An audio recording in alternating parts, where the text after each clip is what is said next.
Imaginez dans un monde où tout le monde se comprend, se soutient et se sent entendu. Un monde où les mots « je suis là pour toi » ne sont pas juste des mots, mais une réalité.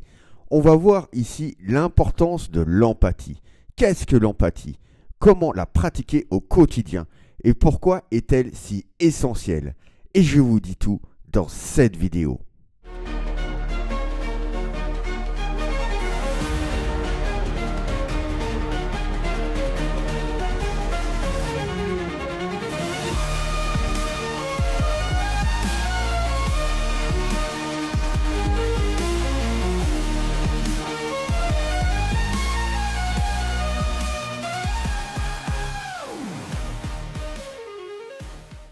L'empathie est la capacité de se mettre à la place de l'autre, de comprendre et de partager ses émotions, ses pensées et ses expériences.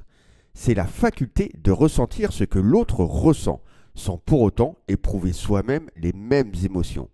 L'empathie permet de créer des liens profonds et significatifs avec les autres, de comprendre leurs besoins et leurs sentiments, et ainsi leur offrir un soutien émotionnel. En d'autres termes, l'empathie, c'est comprendre les émotions et les pensées de l'autre, partager les sentiments de l'autre, être présent et disponible pour l'autre, et surtout ne pas juger mais accepter l'autre tel qu'il est.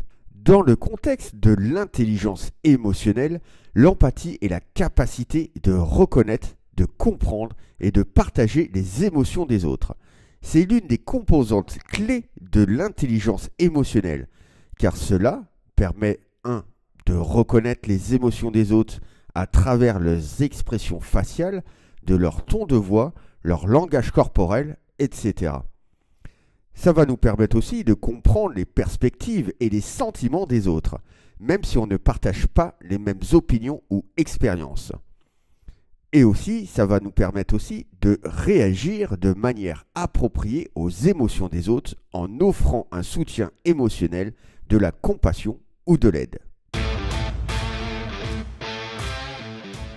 L'empathie dans l'intelligence émotionnelle implique donc une conscience aiguë des émotions des autres, ainsi que la capacité de les comprendre et de les gérer de manière efficace. Cela peut aider à créer des relations plus solides, à résoudre des conflits et à améliorer la communication. Il existe 2 types d'empathie dans ce contexte. Donc on va avoir l'empathie cognitive, c'est de comprendre intellectuellement les émotions et les pensées des autres. Et on va avoir aussi l'empathie affective ou émotionnelle, ressentir émotionnellement ce que les autres ressentent.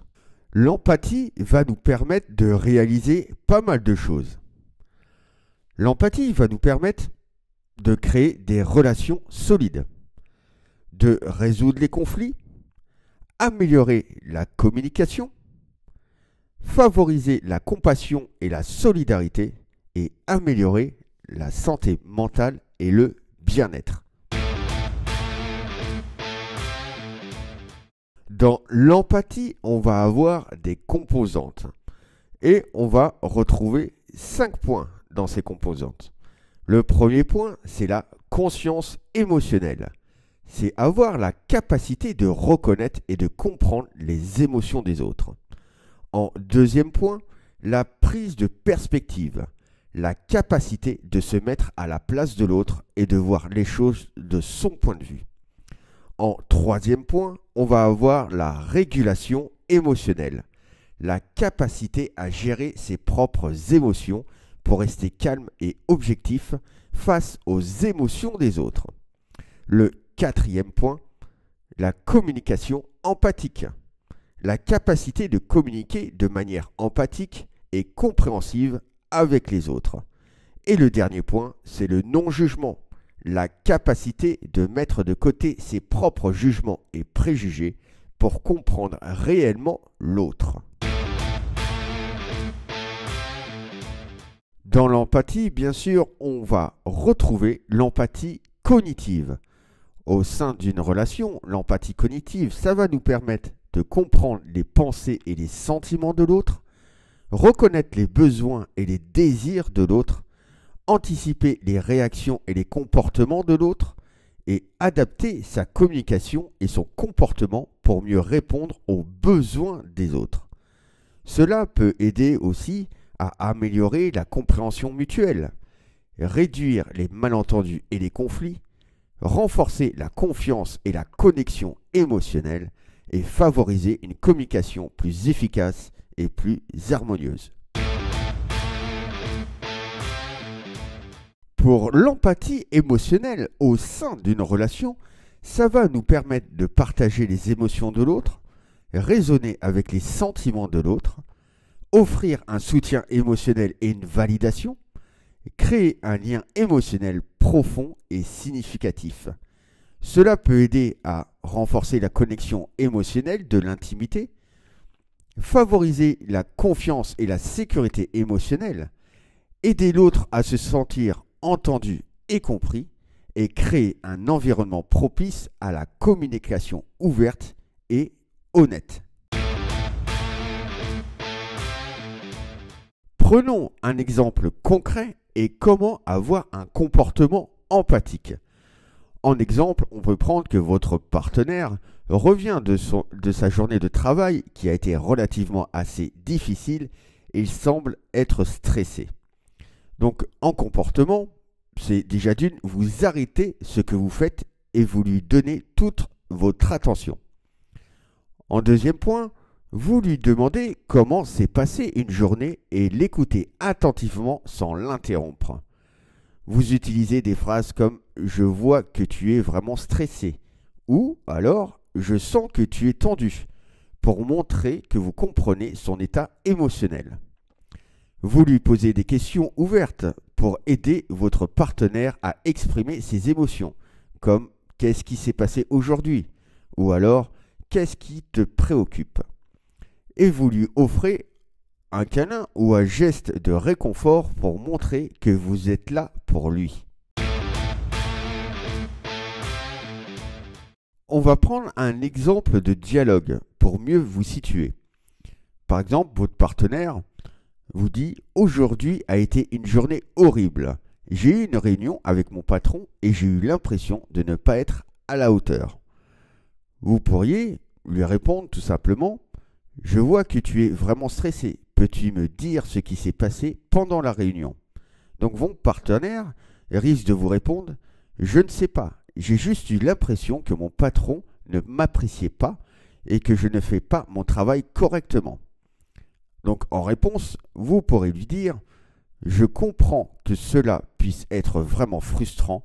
Tu te sens sous pression et comme si tu n'étais pas à la hauteur. » Dans cet exemple de dialogue, vous montrez à votre partenaire que vous êtes attentif, que vous comprenez ses émotions et que vous êtes là pour le soutenir. Cela peut aider à renforcer votre lien et à créer un sentiment de sécurité émotionnelle dans votre relation. L'expression d'empathie et la prise de perspective sont deux concepts liés, mais elles sont complètement distinctes. Donc l'expression d'empathie et la prise de perspective. Pour l'expression d'empathie, cela consiste à partager et à comprendre les émotions de l'autre. Cela implique une réponse émotionnelle et une compréhension intuitive des sentiments de l'autre. Elle peut se manifester par des mots, des gestes ou des attitudes qui montrent que l'on soucie de l'autre. Pour la prise de perspective, cela consiste à se mettre à la place de l'autre et à voir les choses de son point de vue. Cela implique une capacité cognitive à comprendre les pensées, les sentiments et les motivations de l'autre. Cela permet de mieux comprendre les besoins et les désirs de l'autre. En combinant ces deux concepts, on peut créer une relation plus profonde et plus significative avec les autres.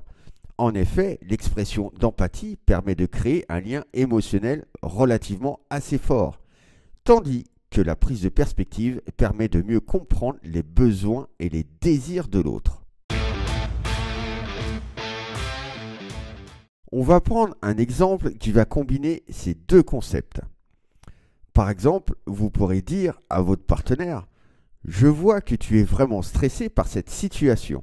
Je peux comprendre pourquoi tu te sens ainsi, car je sais que tu as beaucoup investi dans ce projet. Je suis là pour toi et je veux t'aider à trouver une solution. Dans cet exemple, l'expression d'empathie se manifeste par la reconnaissance des émotions de l'autre, comme je vois que tu es vraiment stressé. Tandis que la prise de perspective se manifeste par la compréhension des pensées et des sentiments de l'autre. Je peux comprendre pourquoi tu te sens ainsi. L'empathie a un impact profond sur les relations. Par exemple, ça va renforcer les liens. L'empathie crée un sentiment de compréhension et de connexion avec les autres. Ça va améliorer la communication. L'empathie permet de mieux comprendre les besoins et les désirs de l'autre, ce qui facilite la communication. Ça réduit aussi les conflits. L'empathie peut aider à résoudre les conflits de manière constructive en comprenant les perspectives de chacun. Ça favorise aussi la confiance. L'empathie montre que l'on se soucie de l'autre et que l'on est prêt à l'écouter, ce qui peut renforcer la confiance. Et aussi créer un environnement positif. L'empathie peut créer un environnement positif et chaleureux où les gens se sentent à l'aise pour exprimer les émotions et leurs pensées. L'empathie a un impact significatif sur la confiance dans les relations. Ça crée un sentiment de sécurité. Lorsque quelqu'un montre de l'empathie, cela crée un sentiment de sécurité et de confiance car la personne se sent entendue et comprise. Ça renforce la vulnérabilité. L'empathie peut encourager les gens à être plus vulnérables et à partager leurs pensées et leurs émotions, ce qui peut renforcer la confiance. Cela montre que l'on se soucie. L'empathie montre que l'on se soucie de l'autre et que l'on est prêt à écouter et à le soutenir, ce qui peut renforcer, bien sûr, la confiance. Et ça réduit aussi la peur du jugement. Lorsque l'on montre que l'on a de l'empathie, cela peut réduire la peur du jugement et de la critique, ce qui peut aider à renforcer, bien évidemment, la confiance. L'empathie a un impact sur la confiance dans les relations, mais ça a un impact aussi sur le soutien social. Ça renforce les liens sociaux. L'empathie aide à créer des liens sociaux solides et durables en montrant que l'on se soucie des autres. Ça favorise le soutien émotionnel.